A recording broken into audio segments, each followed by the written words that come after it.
How to submit a rental experience comment to budget. Hi everyone, I'm here to assist you today without any delay. Let's jump right in. First, open Chrome and search budget.com/customer care. Here, you'll find change topic. Simply select the topic you want. You can simply choose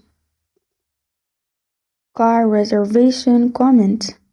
Then scroll down, add your first name, last name, email, re-enter email, phone number, fax, customer ID.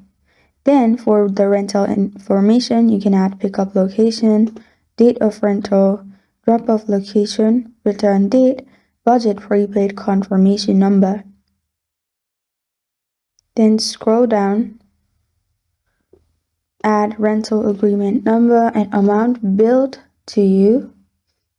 After you've added amount billed to you, add your currency. After currency, add the question you want to ask and submit it at the bottom. And this is how to submit a rental experience comment to budget. Thank you for joining me today. If this video helps you out, please leave a like and subscribe for more. Got a question or want to suggest a topic, comment below. Thank you for watching.